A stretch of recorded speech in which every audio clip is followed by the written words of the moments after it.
안녕하십니까, 양파TV입니다. 네, 그러면 이온화 에너지, 전자 친화도, 그리고 전기 음성도에 대한 개념 설명을 재개하도록 하겠습니다. 우선은 이온화 에너지부터 시작하도록 하겠습니다. 우선 자이스토리에 있는 정의부터 살펴보면 이온화 에너지에 대한 설명이 기체 상태의 중성 원자 1몰에서 전자 1몰을 떼어내어서 기체 상태의 양이온 1몰을 만드는데 필요한 에너지라고 나와 있는데 어, 우선은 이게 다 1몰로 양이 일정하잖아요. 그러니까 저는 이제 이 1몰을 원자 한 개로, 중성 원자 한 개로 보도록 하겠습니다. 일단 중성 원자라는 뜻은 이 양성자 수와 전자 수가 같다는 것을 의미하겠죠. 그러면 나트륨 원자보다는 여기 나트륨 원자의 이온화 에너지가 예시로 나와 있는데 나트륨 원자보다는 조금 쉬운 걸로 리튬 원자를 한번 알아봅시다. 리튬 원자가 이렇게 하나 있는데 여기서 전자를 하나 떼어낸다고 생각해 봅시다. 전자는 이제 당연히 밖에서부터 떼어내야겠죠. 왜냐면 이 안에 거를 떼버리면은 애초에 이게 안에 거를 떼기 위해서는 에너지가 일단 상식적으로 이 핵과의 거리가 가깝기 때문에 상식적으로 에너지가 더 많이 필요하잖아요. 그런데 이제 저희가 만약에 리튬이라는 시료를 가지고 있다고 해봅시다. 근데 여기에 저희가 만약에 에너지를 가했어요. 근데 여기 이거를 떼내는데 드는 에너지보다 이거를 떼내는데 드는 에너지가 더 높다고 했잖아요.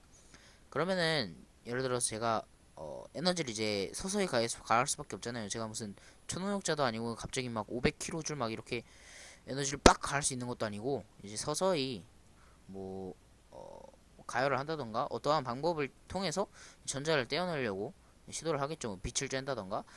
그랬을 경우에 이게 0.0000001초 간격이라도 얘가 먼저 떨어질 수밖에 없어요.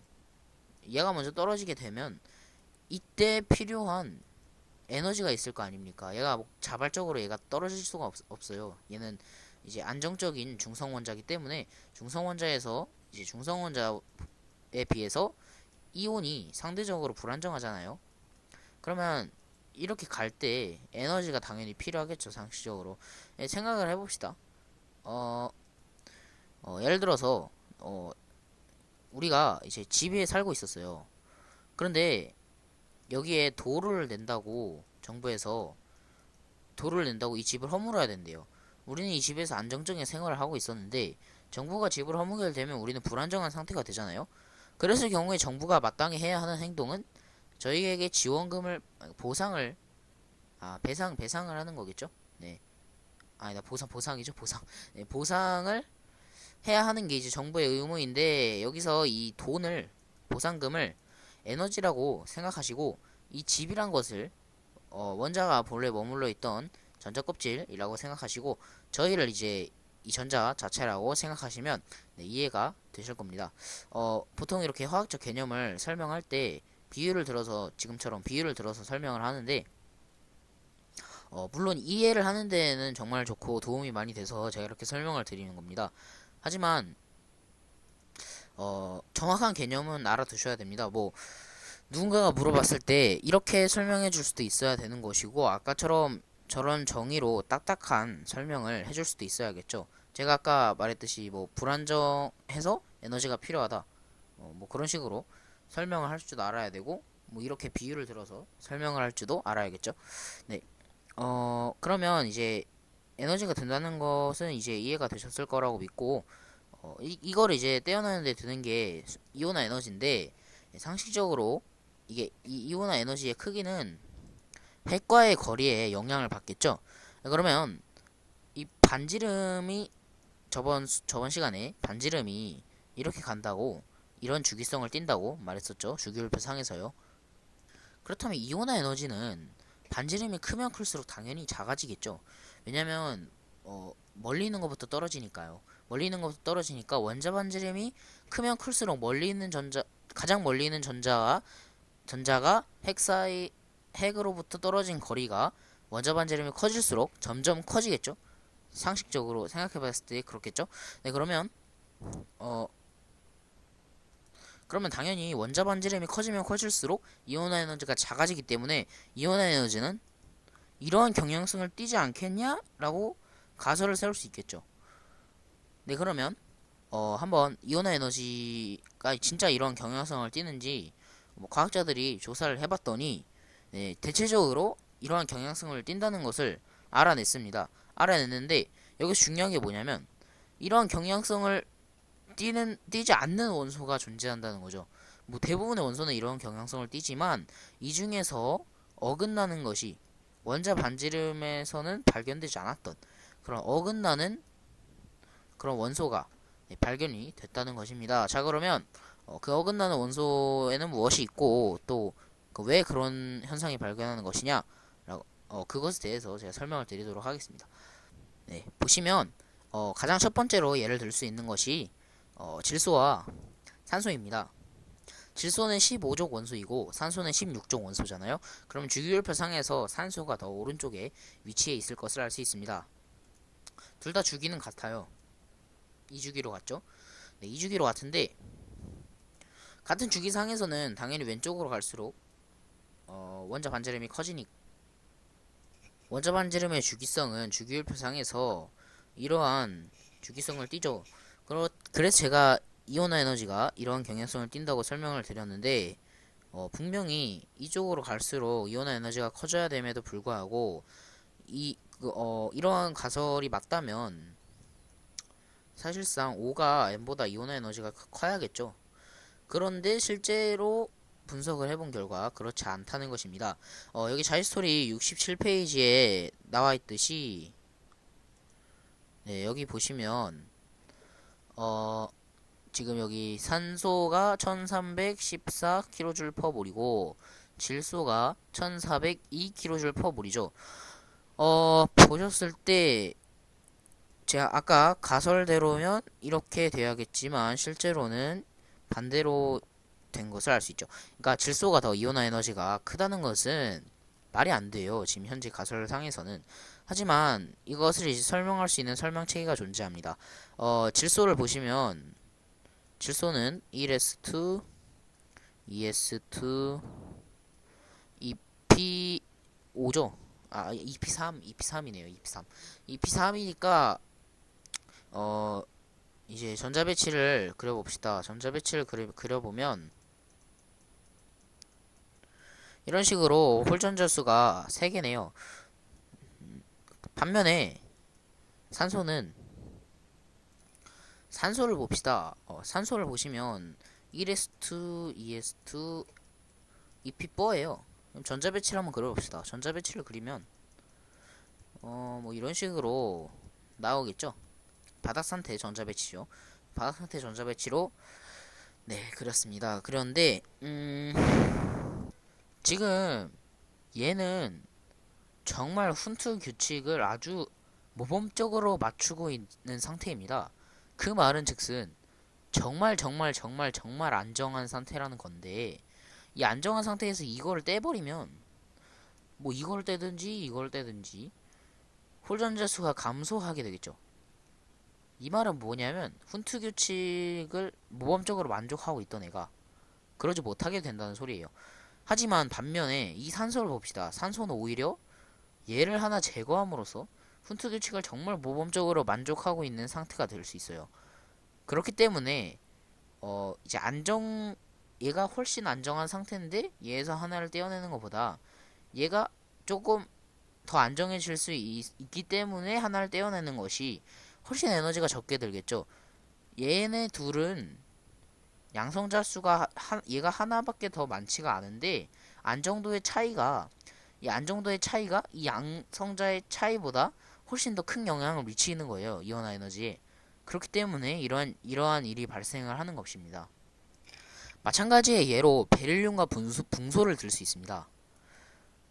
베릴륨인 이제 전자가 4개고요. 붕소는 5개겠죠. 4번, 5번이니까요. 베릴륨을 보시면 전자배치를 그리면 1s에 2개, 네, 2s에 2개 이렇게 차겠죠. 반면에 V 붕소는 이렇게 EP 오비탈에 전자가 하나 차게 될 것입니다. 이러면 이제 얘가 상식적으로 이 1S와 2S에 꽉 차 있기 때문에, 그러니까 이것을 이제 슬래트 규칙을 통해서 한번 알아보도록 합시다. 얘 둘 중에 아무거나 하나 고르면 이 베릴륨의 양성자수 4개니까 플러스 4에서 얘 0.35 가리고요. 얘는 두 개 0.85씩 가리니까 총 1.7 플러스 0.35에서 2.05를 가리게 되겠죠. 그러면 4에서 2.05를 빼주게 되면 1.95 정도의 유액 전하를 갖게 되겠죠. 자, 반면에 이 아이를 봅시다. 얘는 앞에서 0.8로 두 개 가리고 있고요. 두 칸 앞에서 2를 가리게 됩니다. 그러면 3.7을 가려요. 그럼 얘는 유액 전하가 1.3밖에 되지 않겠죠. 그러면 얘가 반지름이 더 크겠죠. 그러니까 유액 전하가 얘가 훨씬 작기 때문에 얘를 떼어내는 것이 얘를 떼어내는 것보다 훨씬 쉽겠죠. 그래서 이온화 에너지가 붕소가 원래 이론상으로는 커야 됨으로 불구하고 실제로는 이렇게 돼 있는 것입니다. 뭐 여러 가지 예가 있지만 뭐 네, 이온화 에너지의 예외적 경향성에 대해서는 뒤에서 문제에서 더 다루도록 하고, 이제 전기 음성도를 하기 전에 전자 친화도에 대해서 잠깐 설명하고 넘어가도록 하겠습니다. 우선은 전자 친화도의 이제 정확한 정의는 이제 진공 속에서 진공 상태에서 서로 이제 중성 원자와 한 전자가 중성 원자가 있고요. 무한히 이렇게 떨어져 있어요. 이 거리 사이는 무한이에요. 이 무한히 떨어져 있던 게 갑자기 점점 서로 접근하는 거예요. 우연히 접근하다가 얘가 이렇게 훅 끌어당겨져서 얘가 음이온이 될 때 방출하는 에너지를 나타낸 에너지를 의미하는 말인데요. 그러니까 양이온을 만들 때는 에너지를 투입을 했었잖아요. 반대로 음이온이 될 때는 에너지를 방출하게 되는 것입니다. 그냥 그렇게만 생각을 하시면 될 것 같아요. 이거를 깊숙이 들어가게 되면 너무 심오한 내용을 다뤄야 되기 때문에, 네, 어차피 저는 이제 문제풀이 중심의 영상을 올리고 있고, 이제 더 추가적인 내용이 혹시 필요하시다면, 네, 영상 설명에 적혀있는 메일로 이제 질문을 주시면 제가 추가적으로 이제 자료 조사를 해서 확실하고 그리고 더 자세하게 답변을 드리도록 하겠습니다. 네.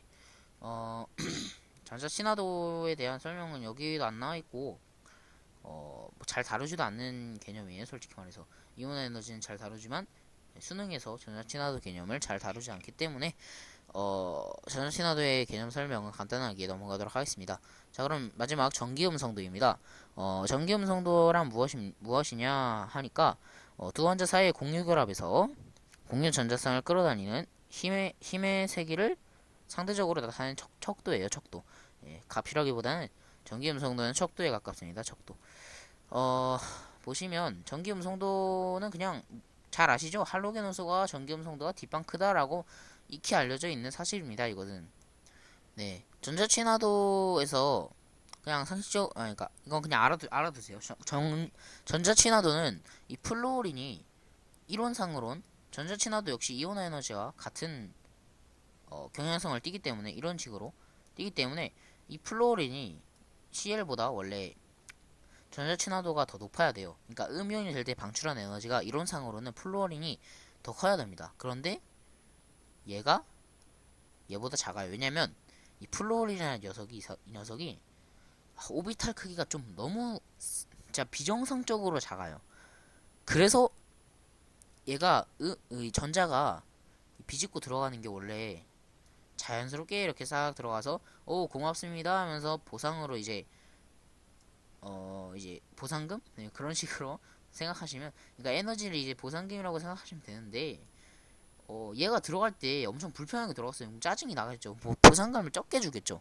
네, 그런 식으로 그냥 생각하시면 될 것 같아요. 이게 좀 이것도 그러니까 너무 심오하게 들어가면 막 대학교 수준까지 갈 수도 있는 내용이기 때문에, 예, 고등학교 이제 화학원 수준에서 설명을 그냥 드리고, 이건 그냥 참고로 알아두시면 좋은 내용입니다. 예, 참고로 알아두시고, 근데 주의하실 건 이제 전기 음성도에선 예외적 경향성이 없어요. 전기 음성도도 이온화 에너지와 전자 친화도와 같은 주기성을 띱니다. 네, 종합적으로 한번 정리를 해봅시다. 이온화 에너지, 전자 친화도, 전기 음성도, 그리고 원자 반지름. 네, 이렇게 주기성을 띠게 되겠죠. 네, 그러면 이상으로 D단원의 개념 설명을 마치도록 하겠고, 다음 영상에서는 수능 선택지 N 자료 그리고 D단원의 문제들을 차근차근 풀어나가도록 하겠습니다. 네, 시청해주셔서 감사드립니다.